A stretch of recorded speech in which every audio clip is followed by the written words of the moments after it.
अस्सलाम वालेकुम गाइस, नमस्ते and Sat Shri Akal guys, welcome back again to our channel Pakistani reaction. So guys, my name is Hassan Asif And I am Ahmad Latif. and today's video title is China Pakistan Economic Corridor, why China has stalled CPEC project in Pakistan by ये Study IQ. Study IQ की ये video है, इसमें शायद ये detail से बताएंगे हाँ. कि सी पैक का क्या चक्कर है और चाइना ने ये क्यों इंस्टॉल किया है पाकिस्तान के Install अंदर, किया. खास तौर पे इंस्टॉल किया और किस लिए किया, क्या मकसद है इनके, इससे Exactly पाकिस्तान ऐसी को क्या फ़ायदा क्या फ़ायदा होने या वाला है? नुकसान हो सकता है, ये ओवरऑल शायद इसमें डिस्कशन होगी. तो हम हमेशा से इनकी मतलब बातें हमें अच्छी लगती हैं, मज़े की बातें इनकी होती हैं स्टडी आईक्यू की, क्योंकि ये रिसर्च करके शायद बातें करते हैं. तो आज प्रॉपर रिसर्च प्रॉपर एक रिपोर्ट होती है इनकी. यूपीएससी के एस्पायरेंट्स हैं वो काफी इनके चैनल से काफी नॉलेज गेन करते हैं, तो वो ऐसा कंटेंट ही क्रिएट नहीं करते जिससे कोई बच्चों का नेगेटिविटी क्रिएट हो. I think so. तो मेरे ख्याल में बगैर किसी देर के हमेशा की तरह गाइस काउंटिंग के साथ इसको स्टार्ट करते हैं मजे के साथ. लेकिन अगर आपने पहले हमारे चैनल को सब्सक्राइब नहीं किया तो सबसे पहले चैनल को सब्सक्राइब और वीडियो को लाइक कर दो. पहले दबा दो यार, मजा आने वाला, मैं बता रहा हूँ, दबा दो. ठीक है गाइस, स्टार्ट करते हैं. 3 2 1 start. Why has China start. नमस्कार दोस्तों, CPEC स्वागत projects. है आपका स्टडी आईक्यू में. आज हम लोग एक बहुत ही इंटरेस्टिंग टॉपिक के बारे में बात करने वाले हैं. पाकिस्तान से जुड़ा हुआ है. खबरें ये आ रही है कि जो चाइना पाकिस्तान इकोनॉमिक कॉरिडोर है, क्या वो स्टॉल हो चुका है, क्या वो रुक चुका है. Why China has halted many CPEC projects. In fact ये खबरें इतनी ज़्यादा नई नहीं है, पिछले साल से ये बातें चल रही है, जहाँ पे चाइना और पाकिस्तान के बीच अनबन चल रही है कुछ प्रोजेक्ट्स को लेकर. 2019 से ही हम लोग देख रहे हैं कि बहुत से प्रोजेक्ट के ऊपर चाइना सवाल उठा रहा है. तो हम लोग इस वीडियो में एक व्यापक विश्लेषण करेंगे ये क्यों हो रहा है, व्हाट इज़ द रीज़न और क्या है CPEC की situation. So let us begin our discussion. लेकिन उससे पहले, मैं हूं राहुल सायगांवकर. अगर आप मुझे फॉलो करना चाहते हो, you can follow me on the given IDs. My Facebook, Telegram and Instagram ID is Rahul Sai triple. इसके अलावा study IQ has brought comprehensive prelims cum mains programme for UPSC 2021. अरे वीडियो स्टार्ट करते हैं. Download the app and please don't forget to hit the bell icon and ठीक subscribe. है sir, ठीक. तो चलिए पहले खबर के बारे में बता दो. तो खबर तो ये है कि CPEC जो चाइना का मोस्ट एम्बिशियस प्रोजेक्ट था पाकिस्तान में, वो आगे नहीं बढ़ रहा है. अगर हम लोग और भी खबरें देखें तो चाइना पाकिस्तान इकोनॉमिक कॉरिडोर जो है वो चाइना पाकिस्तान करप्शन कॉरिडोर कहला रहा है. तो हम लोग यहाँ पे देखेंगे क्या है एग्जैक्ट डेवलपमेंट. लेकिन उससे पहले मैं आपको एक छोटा सा बैकग्राउंड दूंगा CPEC के बारे में. CPEC China Pakistan economic corridor है. ये एक बेल्ट एंड रोड इनिशिएटिव का भाग है, जहाँ पे वेस्टर्न चाइना को कनेक्ट कर देंगे पाकिस्तान के ग्वादर पोर्ट के साथ. तो काशगार जिनजियांग रीजन में आता है, वो कनेक्ट करेंगे ग्वादर के साथ. मैं आपको थोड़ी देर में मैप भी दिखाऊंगा. तो ये CPEC जो है, ये है कलेक्शन बहुत सारे इंफ्रास्ट्रक्चर प्रोजेक्ट्स का, जिसको एनविसाज किया था जी जिनपिंग ने 2013 में. मतलब इसकी शुरुआत हुई थी डिस्कशन की 2013 में. फॉर्मली ये पाकिस्तान में शुरू हुआ 2015 में. इनिशियली इसकी वैल्यूएशन थी $47 बिलियन. लेकिन अभी 2020 में ये कहा जा रहा है कि इसकी वैल्यूएशन है क्लोज टू $70 बिलियन. बहुत ही बड़ा प्रोजेक्ट है. और अगर हम लोग देखें चाइना की बात, China belt and road initiative को काफ़ी ज़्यादा प्रमोट कर रहा है. चाइना ने ये कहा है कि जो CPEC है, जो यहाँ पे आपको दिखाया गया, चाइना के काशगार जो जिनजियांग रीजन में आता है, वहाँ से ग्वादर पोर्ट तक जाता है. It passes through the Pakistan occupied Kashmir here.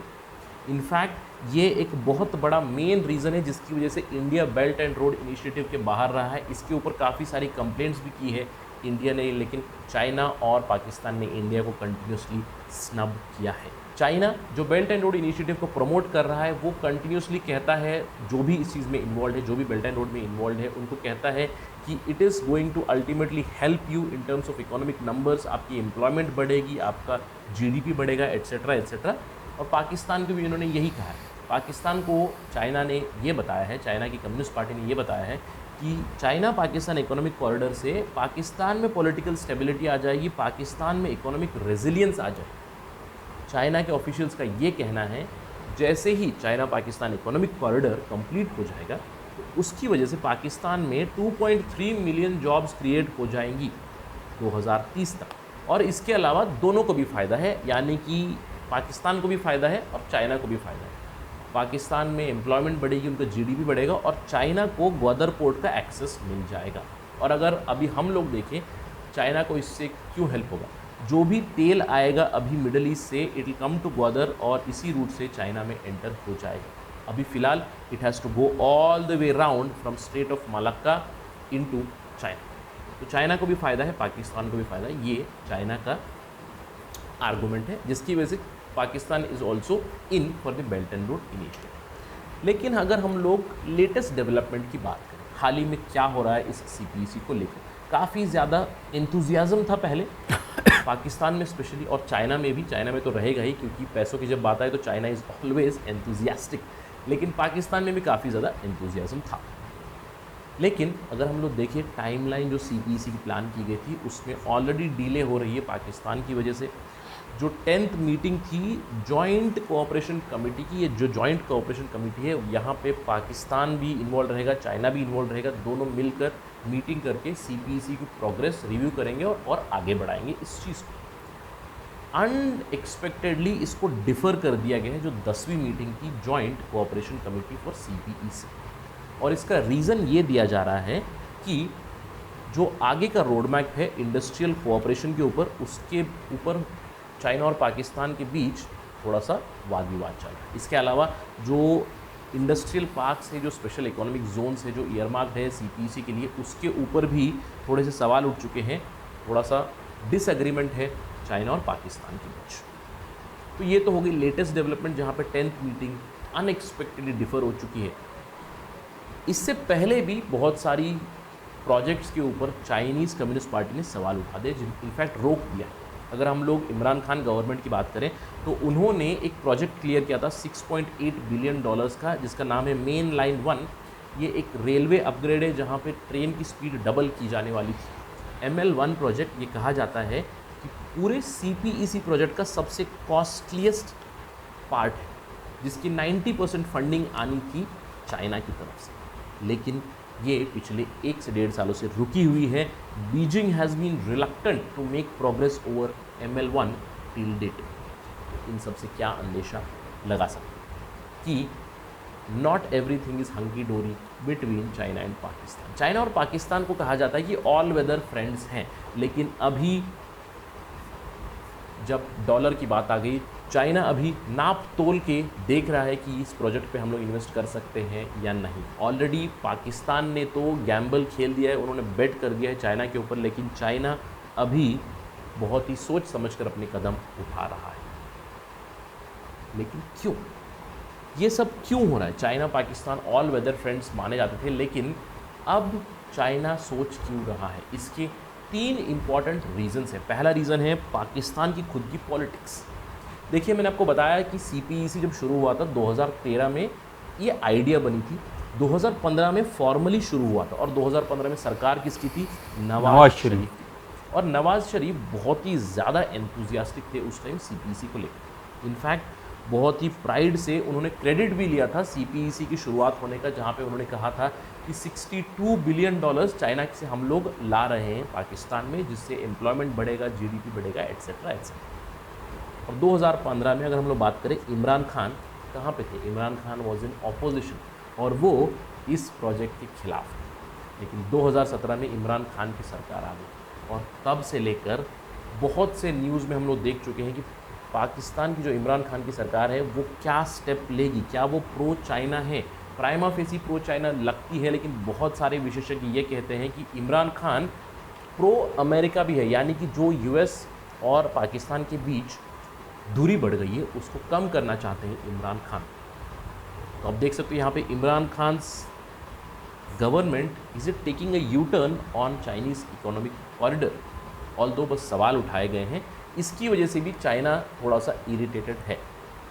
इसके अलावा अभी अगर हम लोग बात करें इमरान खान की सरकार, उस सरकार के ऊपर ये एक सवाल उठ चुका है, पूरा ऑपोजिशन एक हो चुका है और इनसे डिमांड कर रहा है रेजिग्नेशन की, जिसमें एक डिमांड ये भी है क्लोजनेस विद चाइना। तो पॉलिटिक्स तो लगी हुई है ही पाकिस्तान की, जिसके ऊपर चाइना की बहुत क्लोज नज़र है कि क्या हो रहा है पाकिस्तान में, क्योंकि एक स्टेबल पॉलिटिकल सेटअप पाकिस्तान में चाइना की जो CPEC है उसको मदद ज़रूर देगा। लेकिन अभी फ़िलहाल स्टेबिलिटी नहीं आई है।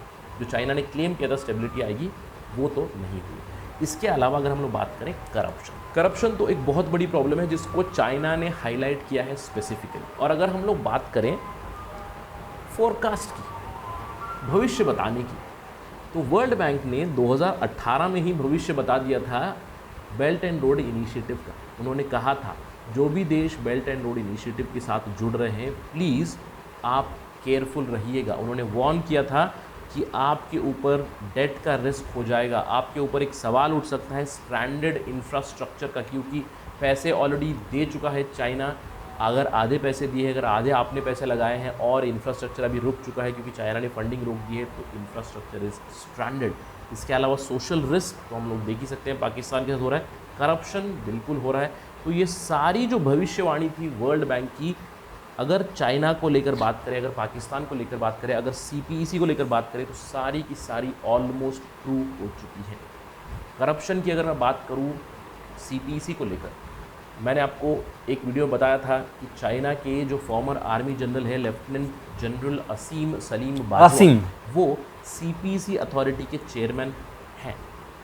और अगस्त 2020 में पूरे पाकिस्तान मीडिया में रिपोर्ट आ रही है कि जो असीम बाजवा हैं उन्होंने काफ़ी ज़्यादा वेल्थ अमास कर दिया है, अपने नाम पे ही नहीं, अपनी बीवी और उनके भाई के नाम पर। तो करप्शन चार्जेस उनके ऊपर लगे हैं। यही नहीं, पाकिस्तान में तो उन्होंने काफ़ी ज़्यादा प्रॉपर्टी बनाई है, उन्होंने ऑफशोर प्रॉपर्टीज भी बनाई है। ये सब मीडिया रिपोर्ट्स में आ चुका है। इन रिपोर्ट्स के बावजूद, काफ़ी सारे प्रोटेस्ट के बावजूद, असीम सलीम बाजवा ने रिफ्यूज़ किया है कि वो स्टेप डाउन करेंगे CPEC अथॉरिटी से। और एक बहुत ही स्ट्रेंज डेवलपमेंट ये है कि इमरान खान सरकार ने इसके ऊपर कोई इन्वेस्टिगेशन की बात नहीं की। इमरान खान सरकार ने कैटेगोरिकली बताया है कि इन्वेस्टिगेशन नहीं होगा CPEC प्रोजेक्ट्स के ऊपर।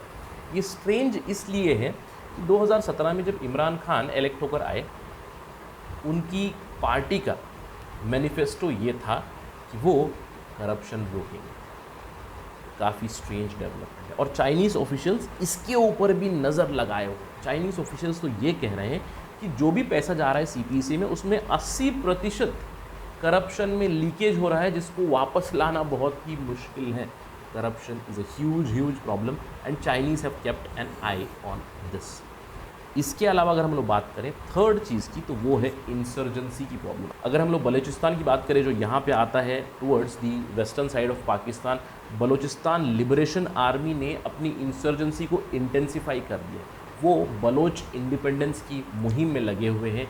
उन्होंने ब्लेम किया है चाइना को कि चाइना उनको एक्सप्लॉइट कर रहा है। चाइना ने तो प्रॉमिस किया था कि पॉलिटिकल स्टेबिलिटी आएगी, चाइना ने प्रॉमिस किया था कि जॉब्स आएंगे, चाइना ने प्रॉमिस किया था कि इकोनॉमिक प्रॉस्पेरिटी आएगी। बलोची लोग ये पूछ रहे हैं कि ये सब हो रहा है क्या? वो कह रहे हैं कि बहुत ज़्यादा करप्शन आ चुका है पाकिस्तान सरकार में, जो जॉब्स प्रॉमिस किए गए थे उनको तो आप दे नहीं रहे हो, इनफैक्ट आप हमारे ही नेचुरल रिसोर्सेज इस्तेमाल कर रहे हो और बहुत ज़्यादा चाइनीज़ प्रेजेंस है हमारे बलूचिस्तान में। तो इसीलिए वो Balochistan Liberation Army, they are asking for independence, they are already against the CPEC, जिसके ऊपर भी चाइना की बहुत ज़रूरी नज़र है। क्योंकि अगर CPEC बन भी जाता है तो उसकी सिक्योरिटी बहुत ज़रूरी है, और अगर इंसर्जेंसी बढ़ रही है पाकिस्तान में तो CPEC को भी खतरा है।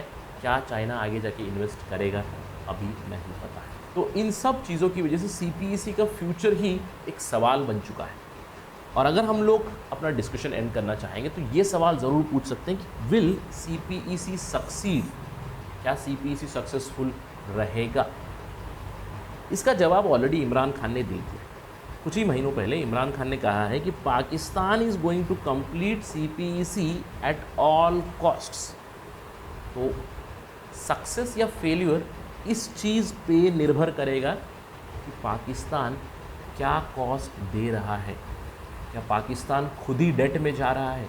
क्या पाकिस्तान CPEC को अफोर्ड कर सकता है? क्या इस प्रोजेक्ट को कंप्लीट करके पाकिस्तान एक चाइना की इकोनॉमिक कॉलोनी बनेगा आगे चलकर? ये सब तो सिर्फ समय ही बताएगा। अभी तक तो यही है कि CPEC के ऊपर सवाल ज़रूर उठ चुका है। इसके ऊपर अगर कोई डेवलपमेंट आई, सो गाइज यहाँ पर वीडियो होती है एंड तो इसके अंदर हमें काफ़ी इन्फॉर्मेशन मिली है अबाउट सी पैक से रिलेटेड उन्होंने काफ़ी ज़्यादा इन्फॉर्मेशन दी, और मैं बिल्कुल ये बात बिल्कुल दुरुस्त है कि ML1 प्रोजेक्ट हसन रुक चुका है इस टाइम पे। ML1 जो हमारे रेलवे के मिनिस्टर थे शेख रशीद, अभी तो वो वज़ीर दाखिला बन गए हैं, तो उस वक्त जो उन्होंने कहा था कि भाई हम ML1 को किसी भी सूरत कंप्लीट करवाएंगे और इससे बहुत ज़्यादा जो है ना प्रोग्रेस आने वाली है। और ML1 प्रोजेक्ट बेसिकली गाइज ये था कि हमारी जो रेल कनेक्ट करी है ना पेशावर टू लेके कराची तक, मतलब वहाँ से आपने उसको अपग्रेड करना था रेलवे को, और जो ट्रेन इस वक्त चल सकती हैं मैक्सिमम 100 या 120 या 140 पे, वो 200 के करीब उन्होंने फिर चले जाना था उनकी स्पीड में, मतलब सिर्फ स्पीड अपग्रेड होनी थी और इससे कोई नया ट्रैक नहीं बिछना था ये, लेकिन फिर भी काफ़ी बेनिफिशियल था सर इसमें। इससे ना सिर्फ उनकी जो माल बरदार गाड़ियाँ उनकी स्पीड इंक्रीज होनी थी जो चाइना से आनी थी, बल्कि हमारी जो पैसेंजर ट्रेन हैं उनकी स्पीड भी डबल हो जानी थी, और जो हम डिस्टेंस इस वक्त 10 आवर्स में कंप्लीट करते हैं वो हमने 5 to 6 आवर्स में कंप्लीट कर लेना था आराम से। ठीक है, तो ये वाकई अभी तक इस पर कोई प्रोजेक्ट इस पर स्टार्टिंग नहीं हुई। हमारे सामने से यहाँ से ट्रेन की जो रेलवे लाइन गुजर रही है, मेन जो लाइन हमारी सिटी से गुजर रही है, हर पाकिस्तान की ट्रेन यहाँ से गुजर के जाती है ऐसा। ठीक है, तो हमें बट रुकती नहीं है, हाँ रुकती नहीं है, ये अलग बात है। ठीक है, वो स्टॉप नहीं ना होते ज़्यादा, तो लेकिन अगर यहाँ ML1 शुरू हुआ तो हमें सबसे पहले यहाँ पे पता लगेगा यार ट्रेन की अपग्रेडेशन हो रही है पटरी की ना, लेकिन इस तरह का अभी तक कोई प्रोजेक्ट स्टार्ट नहीं हुआ, ये बिल्कुल दुरुस्त बात है। फंडिंग रोक ली है, क्यों रोकी है इसकी वजह अभी तक सामने नहीं आ रही। इन्होंने बताया कि वो उनको करप्शन के चार्जेस वो लगा रहे हैं पाकिस्तान के ऊपर, और मेरे ख्याल से ऐसा नहीं, कहीं तक ये बात दुरुस्त भी लगती है यार, क्योंकि पाकिस्तान मतलब यहाँ के लोग सुधरने वाले नहीं है, इनको जहाँ से पैसा मिले, आपका फ्यूचर सुधर रहा है, ठीक है, आप वो पैसा लगने दें, खाना जरूर है। इन्होंने आसम सलीम बाजवा अभी इन्होंने आसिम सलीम बाजवा तो उन्होंने रिजाइन कर दिया है। अब बेशक उन पे जो एलिगेशन हैं, अब उन पे इन्वेस्टिगेशन मेरे हिसाब से पापा जोन्स या पर्सनली अगर एक आम पाकिस्तानी कहेगा वो तो कहेगा इन पे इन्वेस्टिगेशन होनी चाहिए। ठीक है, बेशक उन्होंने की है या नहीं की, इन्वेस्टिगेशन ज़रूर होनी चाहिए अगर उन पे एलिगेशन लगे हैं तो, लेकिन उन्होंने रिज़ाइन इस वक्त कर दिया है। ठीक है ना, पहले नहीं किया था, लेकिन जो भी कंडीशन है उनको पे इन्वेस्टिगेशन होनी चाहिए मेरे हिसाब से।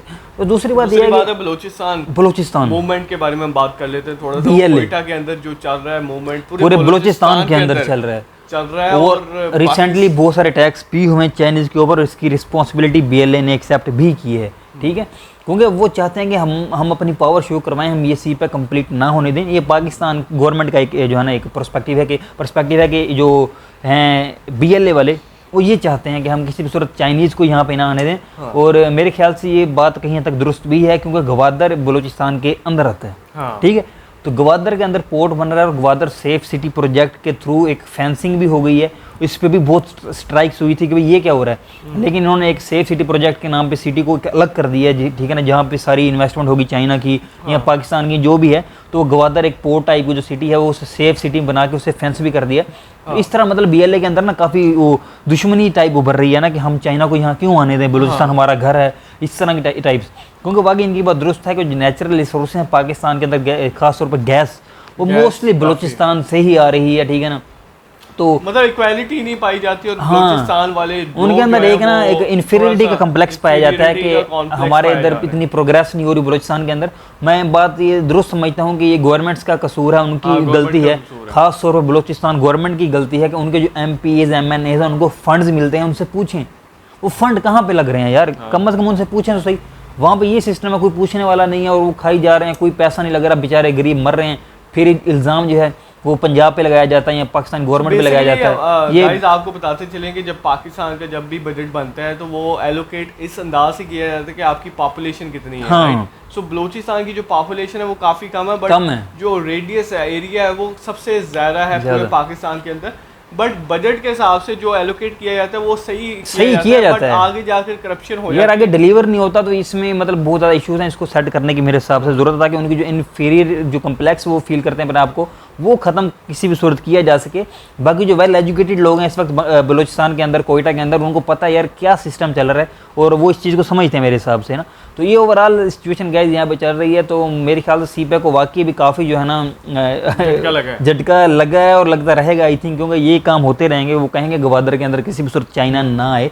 इनकी बात बिल्कुल दुरुस्त है कि एम्प्लॉयमेंट रेट इंक्रीज़ होगा पाकिस्तान के अंदर CPEC से, लेकिन मेरे हिसाब से हमने पहले भी एक दफ़ा ये बात की थी हसन कि इस तरह के यार जो प्रोजेक्ट्स हैं $62 बिलियन, इससे मिलते जुलते और इससे ज़्यादा हैवी तो इंडिया ने भी स्टार्ट किए हुए हैं।